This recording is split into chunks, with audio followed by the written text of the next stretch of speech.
It's 11:14 on a Sunday night, and you're back in bed. It's doing the numbers again. Nothing went wrong today. Nothing at all. But there you are, staring at the ceiling, replaying the same calculation you ran last Sunday and the Sunday before that. Mortgage, car payment, student loans, groceries. Trying to figure out if this is finally the month you get ahead, or if you're just going to stay stuck again like you have been for 3 years. Deep down, you already know the answer. You've known it for a while, but you keep doing the math anyway, because the alternative is worse. The alternative is accepting that this feeling might just be what life is now. Meanwhile, your neighbor, same street, bought around the same time, similar house, not earning wildly more than you, woke up last Tuesday and decided not to work that week. No emergency. No long email to his boss. He just didn't feel like going in, so he didn't. And here's the part that doesn't make sense. He's not richer than you. Just stop running that math. My name is Nick, and I spend an unhealthy amount of time thinking about why two people with nearly identical lives can end up living completely different realities. Today, we're diving into something the personal finance world barely explains: what really happens to your money, your career, your mindset, and your actual life the moment you make that final mortgage payment. And by the end of this, that Sunday night math you keep running is going to look completely different. Because here's the truth. No one tells you when you're 12 years into a 30-year mortgage. You don't just eliminate a bill when it's paid off. You eliminate a sentence. 1. You stopped realizing you were serving. Let's start with the numbers, because the reality here is harsher than most people think, in both directions. The average monthly mortgage payment in 2025 reached $2,329, and that's just principal and interest, nothing else. If you bought recently or refinanced at current rates, $2,845 is closer to what you're actually paying. Now compare that to income. The median American household brings home about $5,400 a month after taxes, Social Security, and Medicare. That means a standard mortgage is eating up 43% of your take-home pay. Before you've bought a single grocery item or paid for a car, 43%. Every financial expert on the planet agrees the safe limit is 28%. So most people with a mortgage are walking around 15 percentage points over the limit. Every single month, for 30 years. Congratulations, you're a functioning adult. You also signed up to be financially squeezed in slow motion until you're 63. Now let's make this real. Meet the Garcias. 2 incomes, combined $110,000 a year. Sounds solid until you break it down. After federal taxes, state taxes, FICA, and a modest 401k contribution, they're taking home around $6,800 a month. Now watch how fast that disappears. Mortgage on their $380,000 home, $2,400.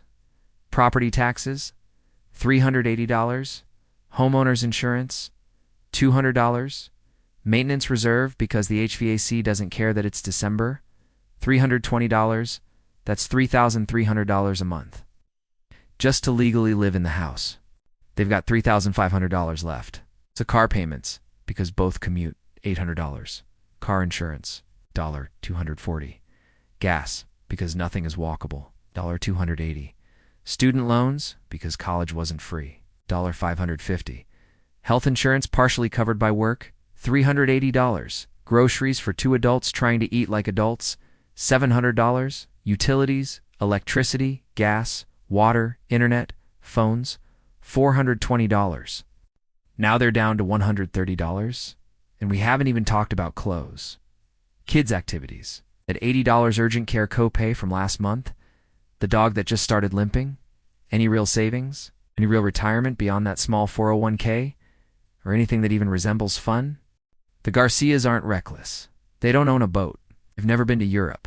They did everything right, and yet, every decision they make, every career move, every request for flexibility, every thought about going back to school or starting something new gets filtered through one silent question: can we still cover the mortgage?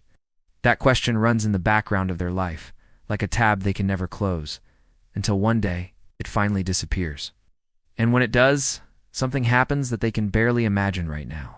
They start making completely different decisions. We'll come back to them. First, let's talk about what actually changes when the mortgage is gone, because people get this wrong all the time. Some underestimate it. Others think they'll suddenly have way more cash than they actually will. When the mortgage disappears, you don't get the full payment back. Property taxes, insurance, and maintenance don't go away. On a $400,000 home, that's still about $838 a month in ongoing costs. Oh. So if your payment was $2,845, you're not freeing up $2,845. You're freeing up about $2,000 a month. Real, usable money. And that number is powerful. If you invest that $2,000 into a basic S&P 500 index fund, earning around 8% annually, here's what happens. In 5 years, $146,000. In 10 years, $365,000. In 15 years, $693,000. In 20 years, $1,177,000. You contributed $480,000. The market added $697,000, more than you put in yourself. Meaning most of your wealth didn't come from working harder, it came from time and compounding. And this is the part nobody tells you when you're signing that 30-year mortgage. They're not going to say their product might be standing between you and $1.1 million. Of course they won't. Now, before we go further, let's address the argument already forming in your head. If my mortgage rate is below 5%, shouldn't I invest instead of paying it off early? And yes, mathematically, that argument is valid. Professor Michael Roberts analyzed a $500,000 mortgage at 3% and found that investing extra money outperformed early payoff in about 95% of 30-year periods. The logic is simple. 3% guaranteed return from paying off debt versus roughly 8% from the stock market. Right now, about 82% of mortgage holders have rates below 5%. So, on paper, investing wins. But here's what the spreadsheet ignores. It assumes you'll actually invest the difference. Most people don't. They spend it. The mortgage acted like forced savings. Once it's gone, that money quietly turns into lifestyle upgrades. It disappears within 18 months. It also assumes you can handle watching your investments drop 40% during a crash, while still owing $2,500 every month on your house. That's very different from watching a drop when your home is fully paid off. One situation is stressful, the other pushes people into bad decisions. And there's one more thing the invest the difference crowd rarely mentions. You've been making every financial decision of your adult life while carrying debt. Research shows debt reduces cognitive performance. So you've been making this decision while mentally under pressure? That matters. At rates above 7%, aggressive payoff becomes very competitive. Between 4.5% and 7%, it's a real judgment call.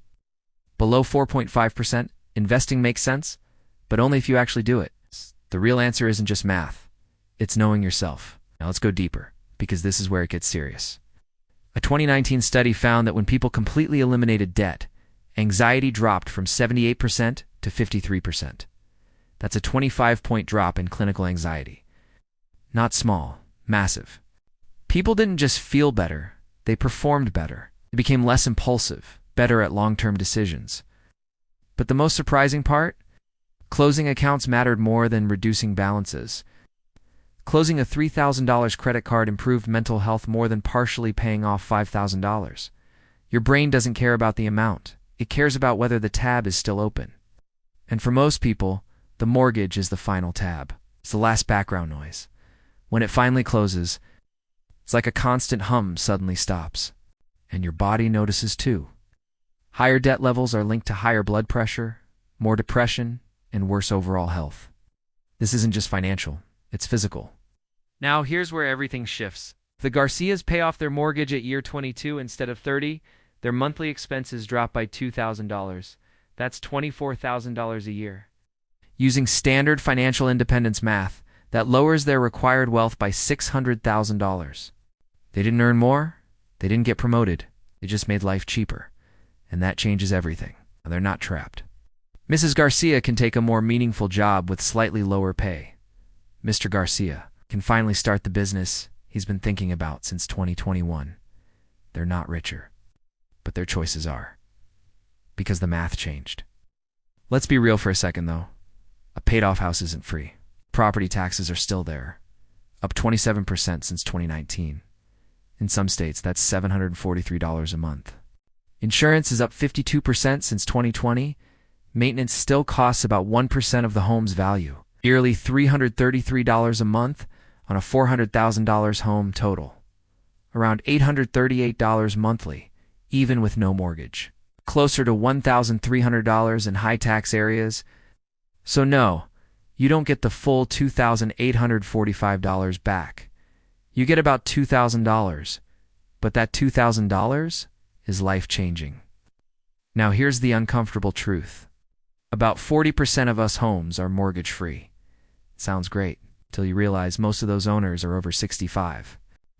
Less than 28% of working-age homeowners are mortgage-free. It's the average payoff age. It's 58 to 63. First-time buyers now average 36, which means a 30-year mortgage ends at 66, and it gets worse. In 1989, only 3% of people over 80 had a mortgage. Today, nearly one-third do. Debt is following people into retirement like never before, and only 23% of Americans are completely debt-free. That silence people feel when they finish paying off their mortgage? Now, how do you get there faster? On a $450,000 mortgage at 6.5%, your payment is $2,844. Total interest over 30 years, $573,840. More than the house itself. Bi-weekly payments, paying half every 2 weeks, creates 13 full payments a year instead of 12. That alone cuts 5-6 years off and saves $119,000. One extra payment per year. Same savings. Add $500 monthly. Cuts about 8 years and saves $150,000. Add $1,000 monthly. You nearly cut the loan to 17 years. These aren't extreme sacrifices. They're the difference between freedom at 55 or waiting until 63. So what happens when you finally make that last payment? First, confirm the lien is released and you receive your deed. Boring, but critical. Second, rebuild your emergency fund. 6 to 12 months of expenses. Then deploy the money smartly. 401k match first. Roth IRA. $7,000 in 2025. Max the 401k. $23,500. HSA if eligible. Then invest the rest. At $2,000 a month and 8%, you hit $365,000 in 10 years and $1.17 million in 20. Not because you did anything special, because you removed the barrier. Here's the real takeaway. The mortgage wasn't just a bill, it was permission. Every decision had to pass through it. Want to quit your job? Check the mortgage. Start something risky. Check the mortgage. Take a pay cut for something meaningful. You can't because of the mortgage. It quietly shaped your life. And when it's gone, that grip disappears. That's what the Garcias discover at year 22. That's what everyone feels. Not instant wealth, but real freedom. So that Sunday night math you keep running, you won't run it forever? But the people who stop running it first aren't the ones who earn the most. They're the ones who understood what freedom was worth and moved toward it on purpose.